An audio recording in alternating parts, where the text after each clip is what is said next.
For every business, you need research, other research insights, business models that have been developed for you to look at this business I'm going through, I'm starting, or probably in the middle. How does it like? Does it work anywhere among others? How is the, where are even the areas and sources of finance? What are the best source of finance that is good for this business? All these things are informed by research, but sometimes we just move into that. So to have this discussion on deepening, strengthening academic and industry partnership, not just to do that, but to increase sustainable financing for research, commercialization, and uptake. For us to have this discussion, let's welcome Anna Smake, the CEO of NBC Africa. Anna, good to see you. So many years. Yes. Good to see you again. Enjoying you of the seats. So, Darren Dazi, CEO of Heritage Labs. So that's industry. We need also industry. The labs, the accelerators, and all those things need to know. Professor Mark Appiah, President of CSR College of Science and Technology. Professor Mark Appiah, President of CSR College of. So I'm not just mentioning the topic to be strengthening academic and research, but I've come with the industry and I'm coming with the academic. So that is in action, not just reading the words. We also need to continue having more industry. So let's welcome Engineer Israel Achiampong from Jospon Group, Director of Research of the Jospon Research subsidiary. So we are bridging. I've mentioned industry. I've mentioned academic. Then in between, I brought industry and research director. So we are still bridging it. Let's conclude that by inviting Nashiru Sarifu, who is the Deputy Director of Science, Technology, and Innovation at the Ministry of Science, Technology, and Innovation. So the ministry encapsulates all that to be able to strengthen academic industry relationship. There is need for policy in relation to innovation and industry. So with this, straight to go. Or do you think that I have to get, there's no other institution also represented? And I think you should represent that. Let me ask you to represent that there. Thank you very much. Let's start the conversation. We've realized that there's always need for research and industry to work together. Researchers are interested in researching, coming up with new knowledge, coming up with innovations, new systems. Meanwhile, industry also needs this.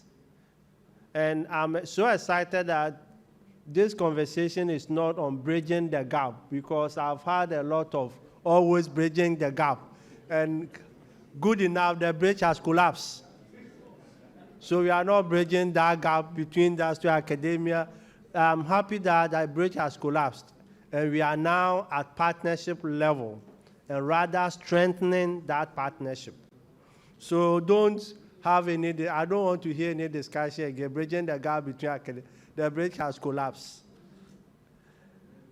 Prof, let me start with you. You head CSR College of Science and Technology. For those who don't know CSR, CSR is Council for Scientific and Industrial Research. So even the council itself, before the innovation, and the college itself is into research. So just introduce yourself and probably in relation to what you do and how your work forges in bridging that, strengthening that collaboration. Okay. Yes, my name was already mentioned. But I will start by saying I'm not sure if the bridge has collapsed yet, Oh, but we'll be going there. My name is Mark Apia. I'm a corporate director at the Council of Scientific and Industrial Research. It is the formal science and technology institution in Ghana, coordinating research and development nationwide, including coordinating commercialization of research outputs. So the council, looking at the needs of science and technology development, established the CSR College of Science and Technology with the objective of addressing the needs of industry, private sector, and communities through firm-based research and community engagement, and also to increase the scientific capabilities needed to drive our socioeconomic development, because we understand that research is key for innovation. So I have been assigned by the council to head the college as the president. Before becoming the president, I was also the deputy director of the Forestry Research Institute, one of the 13 institutes that is under CSR, Council for Scientific and Industrial Research. And over there, I coordinated the research activities and commercialization efforts of the institute. For those who don't know what the college is doing, we are building capacity at the postgraduate level in areas related to climate change and integrated natural resource management. We are also building capacity in water resource management, animal nutrition, soil health, plant breeding, and biotechnology. These are areas that the college is operating in. Thank you very much. thank you very much, Prof. Please, can you pass the mic to Anna? Yeah. Yes. Okay, so introduction and probably what you do in strengthening that collaboration, if there's any. So good afternoon, everyone. My name is Tenemba Anna Samake. I'm Executive Director of MBC Africa. MBC Africa is an enterprise support organization. Our focus is to design, implement, and manage ecosystems for entrepreneurs, whether it's at innovation stage, startups, growth, and specifically in agriculture or on agricultural value chains. As we all know, entrepreneurs and MSMEs face three major challenges. The number one is market information, market systems. The number two is talent. I should have said number one is talent, because talent is the foundation of any human organization. And number three is financial. And as you can see, I always put the financial at the end, because if you do not have the talent, you do not have the market, you do not have a business, so you don't need money. And to get the money, you need information. That's why we need research. To strengthen talent in a sustainable way, we need academia. And on the market side, we also need research, because we need to have innovative products to maintain innovation in businesses. So our partnership with Academia and Research Institute is a given. I think we even have an MOU with CSIR.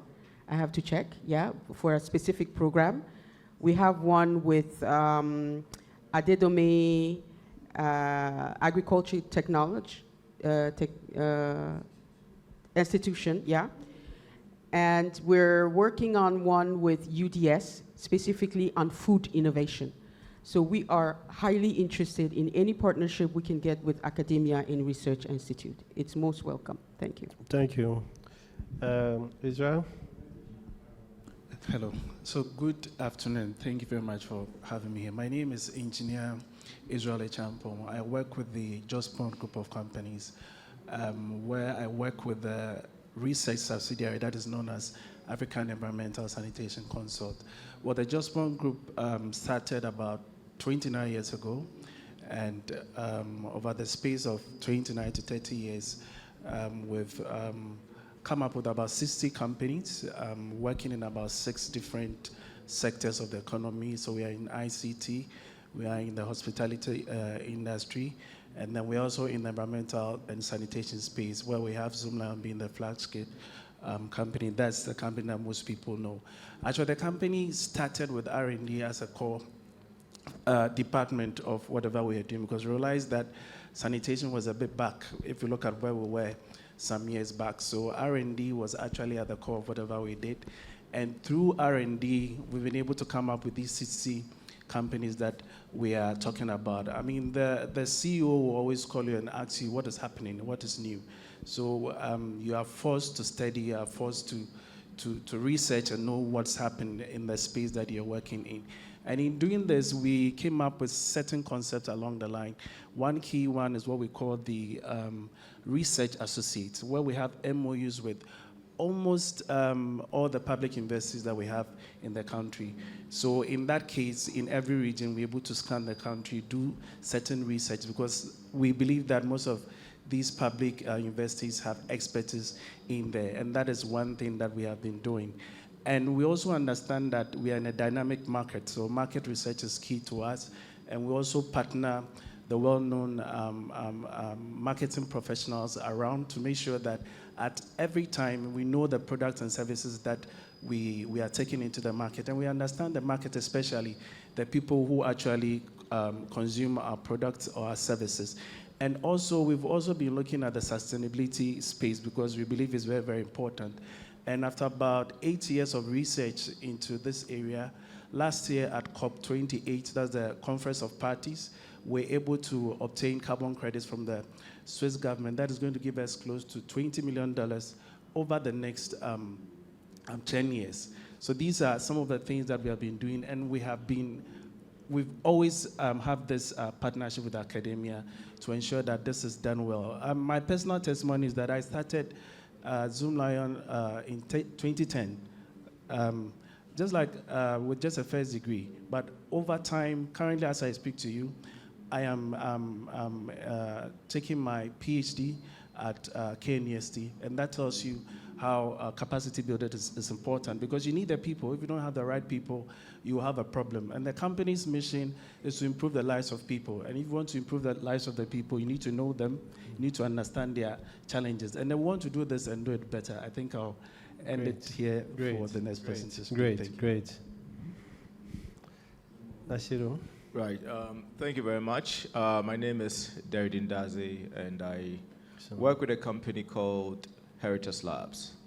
And I think what we are doing now is introduction and what roles we play, especially regarding the subject that is strengthening the academia industry for sustainable financing. I mean, trying to paraphrase it. So we are an innovation or tech hub, and at the same time, we are a consulting firm that tries to enable scientific institutions and innovators to move their research and their innovations from wherever they did it from, normally we call it the labs, to market. That is our core. And we do that by doing facilitation, by bringing a lot of visibility to what is being done, by doing what we call paradigm assessment or early detection, trying to understand where ecosystems are evolving and they are going. And one of the critical things that we also do is try to more or less outline what the value chain looks like for innovation outcomes. So you're a researcher, you have your head stuck in your beaker, or you're looking at your microscope, or looking at your test tube, or whatever you're doing. The key question is, are you doing this from a value chain perspective? Do you know whatever you are doing will end up and what processes it takes to get there. And that's one of the roles that we play. One of the things that we've done is we've worked with professors and other researchers to identify and map out the innovation market's value chain. So we have a model called the Innovation Market and Value Chain Map, which outlines how innovation can move from the labs or from an intent to become a market viable product that is mainstreamed and that's being utilized by a lot of people. So you pick something like Knit Fufu. It came from the lab, and today it's a mainstay or it's a mainstream product that people are consuming. Our role there is to identify all the nodes, which is intent, financing, product development, IP, conformity assessment, value-added intermediation. There's so many things in the value chain. So our job is to guide and help and provide the needed support to research and innovators and bring some of the partners, ecosystem partners together to be able to move such innovation and such ideas to the market. And then the other thing that we are doing in terms of trying to bring sustainable financing into the ecosystem is having a very market yet cross-border driven approach to this equation.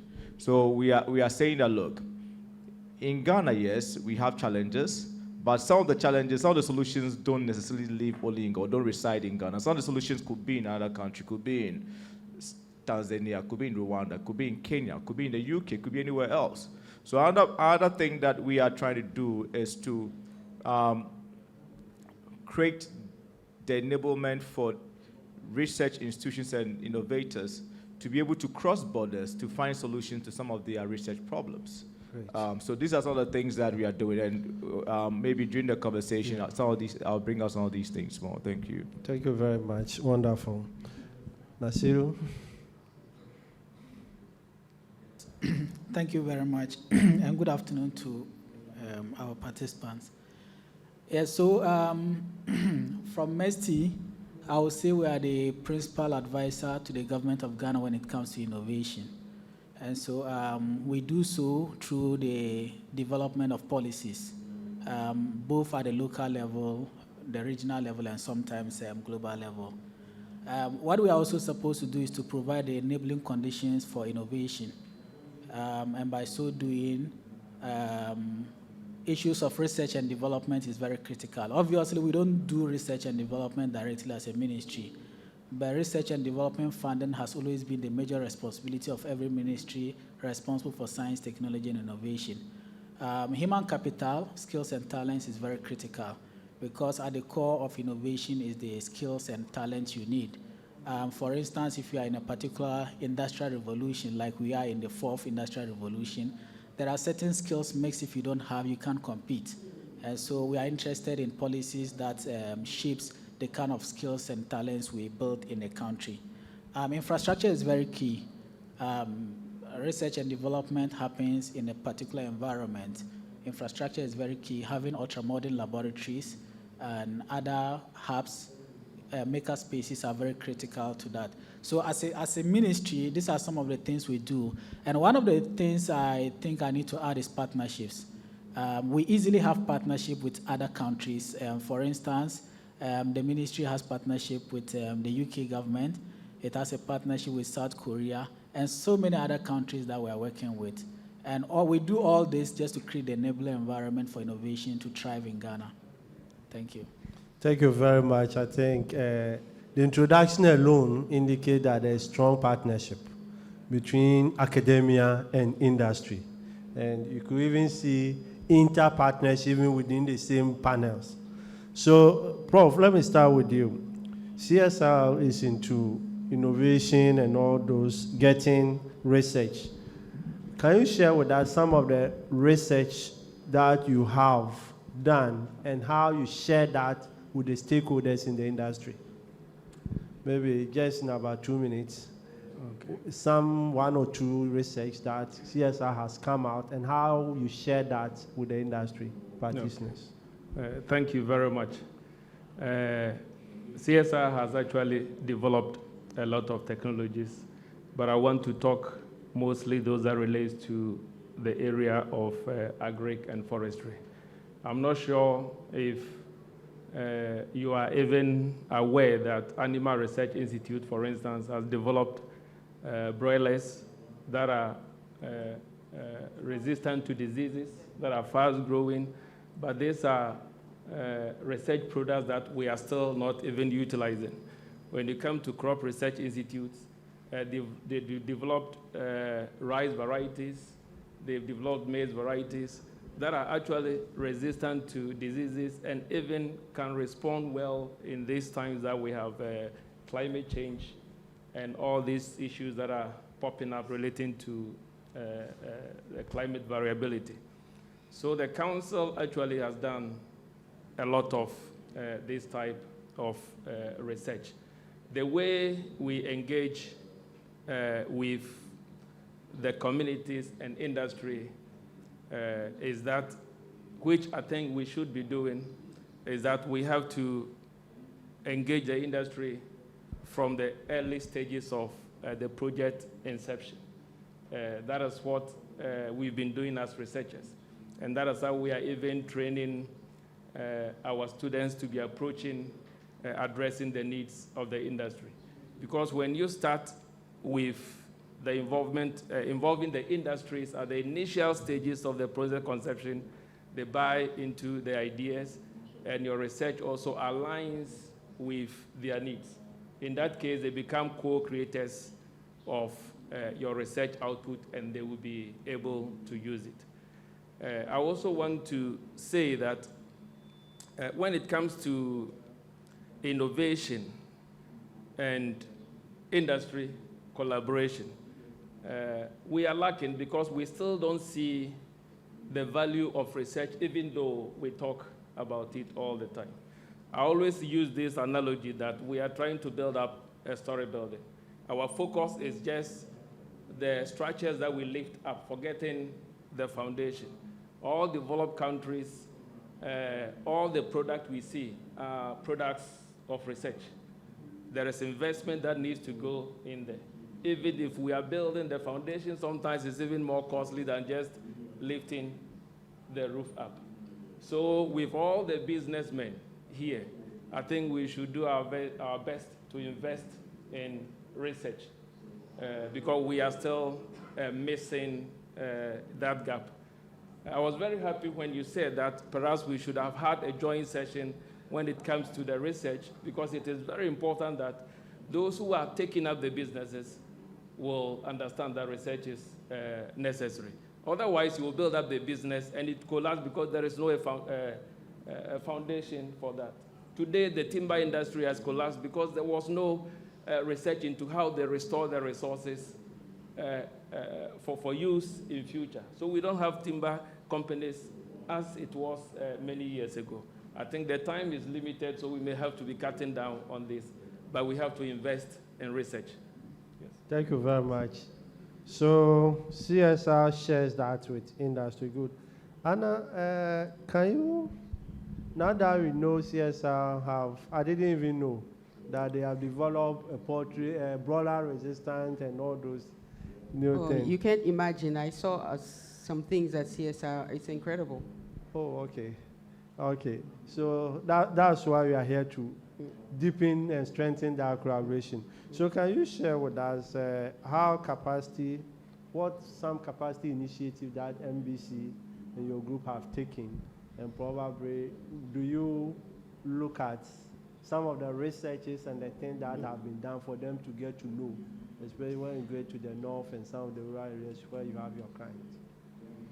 So, as I said in the introduction, we are really focused on agricultural value chains. And it is our belief that for our value chains to be profitable, even for our farmers, we have to control somehow the whole value chain, and it starts with the seeds. So this is how we approach the CSR, because we wanted to know what seeds are already available. Why do we have to import seed in Ghana? That was something that was a big question for me. Unfortunately, there is this big divide between research, academia, and the business world, because those who research are not those who sell. Okay? It should be an entrepreneur that takes the result and sells. And then we come across, I think one of the panelists talked about IP. This is the fundamental problem. I speak as a lawyer. This is the fundamental problem for bringing innovation and research result to the market. Because who owns that result? The person who owns it will get revenues from it. And as I told one government person, the best way to finance research is how you can IP it for the agencies that are doing the research. Because then they get the revenues when these things are taken by entrepreneurs and sold, they get a portion of the revenue and then they invest in the research. That's the first resources that we can give to them. But apparently there are some issues in that. I still don't understand why, because it's done elsewhere. That's number one. Number two, even the entrepreneurs on the value chain, some of them are not aware of these seeds, improved seeds that we have, and they are resistant, and with this climate change issue, they're not aware. So how do we help academia and research to take that out to the market? Because you have a whole process, I think, somebody talked about that, and MBC Africa is interested in that, because I think if we do not achieve, we do not find a solution for the seed, I don't think we can have a thriving agriculture. Because if we have to import seed, it is so expensive, and they're not even able to produce properly with it. So they're not even achieving the productivity we are aiming at by buying those, imported seeds. So for me, our role is how we help them take it to market, and this is what we want to work on with UDS on some of the food research they're doing and innovation they're doing. And if they don't have anybody, how we identify entrepreneurs to come and take it. Because there are some entrepreneurs that are also looking for opportunities. So our role is like, how do we put all these two together, the entrepreneur, the innovation, and the research results, and help bring it to the market? I think that's our position up until now. I think very good. Just one group, it's good in your intro, you indicated how you value research. And it's good you even cite example using how over the years. How do you see Just One Group and probably GRIC, that is Ghana Research Industry Collaborative, working together to increase research uptake and commercialization? Is there a way you mentioned how you have MOUs with other institutions, but how do you see you collaborating with GRIC to increase research uptake and commercialization, especially since it's an area of interest to your group? Thank you very much. In fact, when he was doing the presentation, I was very excited because I realized that what my subsidiary has been doing for the Just One Group, that is what GRIC wants to do for the country, and it's very, very interesting. So some of the things I believe you can do is we can talk about a platform where industry and then academia can meet, where you can facilitate. The examples of that in the country, we've been working, when the challenges of plastic came up, we had the National Plastic Action Partnership that MESTI actually hosts. And through that, we've been able to bring everyone concerned about plastic in the country together. So today, if it's the academians are there, the consultants are in there, and then it helps us look at the challenges from an objective view, and we're able to actually bring solutions. I think that's one thing we can do. We can also look at how you can help some of the academics probably have placement in industry, to work maybe on a short term in industry, to really understand the challenges in industry sometimes are quite different from, you doing your primary research at the university. You'll be there for us, when the problems come, you have to solve them. You might not have a year to solve them. They'll be asking for the solution. So it's important that we have some consistent interaction with the academy, so that whenever we need to be ahead of the let me say entrepreneurs, because when they need their answers, they want it quick and smart. You can't wait. So that is something I believe we can do. And I think you can also look at how you can probably have a system of awarding such partnerships, maybe an annual award where you highlight what has been done. You talk about some of these partnerships, and then probably how you can, once that is done, I think other companies would actually pick it up. Let me pause here so that I don't say more.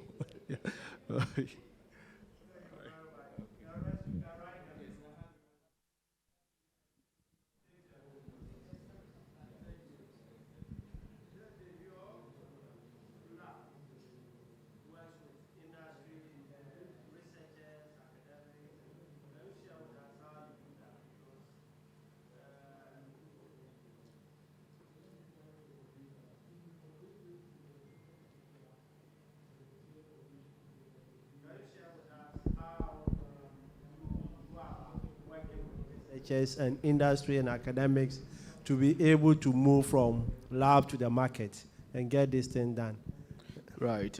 So one of the key things that we do is co-creation, right? Because we can't sit in our corner and assume what is needed. So we are focused more on co-creation. So that's our approach. The other thing we believe is that evidence for people to change their approach and the way they do things, and for you to sell any new value proposition to them that they can accept and implement to change a direction for the needed impact. One of the things that we also try to do is to show evidence. So we show evidence by doing what we call paradigm assessment. So before we initiate any engagement or come out with any idea, the first step is actually doing a situational context analysis to understand what is the evidence that shows that is the direction that we should take. And I believe that if you're able to present those evidences to the partner that we want to engage, and then that will set the tone for engagement. The other thing is that a lot of the time there are hidden gems in big documents. So our job is to go and look into all these policy documents and see where the trajectory of things are or is going, and then we try to bring them to the fore because they are hidden. We need to make them more evidential. And then there are also stakeholders that are very, very important, but are consulted in a very limited manner. So, for example, if we pick our conformity assessment, certification, standardization stakeholders, they are very relevant, but they are not fully utilized. So our job is what we do is we try to engage all these very relevant, powerful stakeholders and bring their work or the reasons why they exist to the people who actually need them within the context of what we call support programs or innovation support programs. So this is our approach. And one other dimension of what we do, we build technologies as well to make it easy for some of these engagement and connections and efficiencies to happen. So that's what we've been doing. Thank you very much. Thank you for sharing that. And so with governments, I think after having all the discussion, it comes to policy. It comes to what the father government or mother government is actually driving.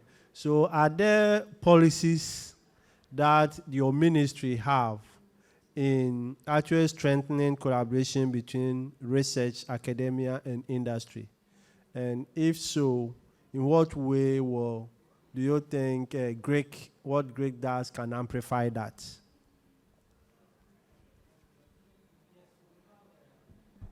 And initiatives. So I mentioned earlier, both at the local level and the regional level. Let me limit it to that. So currently, we are working with the African Union, for instance, to develop we actually have a draft policy framework for startups development in Africa. We also have an African Startup Conference, and I happen to be a member of one of his commission for Fund of Funds for startups in Africa. Then we have the Ghana Startup Bill. I'm sure most of you have heard about the Ghana Startup Bill. So we are working in these policy-related areas, and I'm not sure this platform will permit us to delve into that. However, at the sector level, we have certain policy instruments we deploy based on the conditions that we come across. For instance, over the years, we've had a challenge of this bridging research and academia and industry, actually. What we noticed has been some level of informality when it comes to collaborative research and research technology transfers. So somewhere last year, we set out to develop a framework for technology transfer where we developed model collaborative research agreements and also technology transfer agreements. We developed that, and we conducted a matchmaking session to bring researchers and then industry together for them to exchange their needs. Researchers deploy technologies to SMEs. Now, after that, we realized we didn't record significant collaborations out of that. And what we have done this year is to have another matchmaking between researchers and then industry. Now, this time around, what we are saying is that researchers should come with their technologies, demonstrate them to SMEs or entrepreneurs. Entrepreneurs identify the technology. We will go ahead and pay for the services. If you identify any technology with CSR, for instance, and you need it, it shouldn't be a worry for you. The ministry pays for it, and you transfer it. We're just doing that. This is an initiative we are putting in place to bridge that particular gap between academia and research. So that is what we are doing as far as initiatives are concerned. And for GRIC in particular, I think one of the things we will need from GRIC is to serve as intermediaries. Government has a lot of responsibility. Industry also plays its part. But there must always be someone in the middle that connects all of us. We as a ministry cannot do all that by ourselves. So we expect GRIC to identify some of the great technology seats at the universities and research institutions. And also they are very much familiar with what happens in the SME space. They identify potential SMEs that can actually absorb these technologies, and also financing as well. So GRIC can serve as an intermediary when it comes to that. And there have been case studies, successful case studies. He mentioned Need Fufu, for instance, but we're also aware of Casapreco, one of the gems we have created out of a collaborative research. Now, if you take the case of Casapreco, for instance, we need people that will highlight these case studies to make people have the appetite to collaborate with universities, to build new industries and champions like Casapreco. So these are some of the things we will need GRIC to take up, I'm sure. Yes, so GRIC Center, I'm sure we've spoken about it on several platforms, and it's an initiative we are also putting in place to bring researchers and innovators together to commercialize research. Thanks. I have a small question. Excuse me, Anna, a question for him. Yes, the Need Fufu and the Casapreco, are they paying royalties to those who co-created? Anna, let me. Because this is to highlight what I was saying about the resources for financing the research. Sure. They should have been paying royalties. Imagine if they had with Casapreco, that's a lot of money. That would be my for first research. question, because I'm moving to Q&A. So our next question is question 1. Others, great discussion and insight, knowing very well that the need for intermediaries working with the IP issue is very key, which Anna have actually highlighted on that. The issue for awards for those who are collaborating with researchers and industry is also the issue of certification, and also making sure that what the researchers have come out is made known to stakeholders and the industry to have a very great conversation. Unfortunately, time is not a good friend to us this afternoon. So let me open up for 3 questions. Then another question is question 1. So 3 more, making 4. Then we can wrap up with this conversation.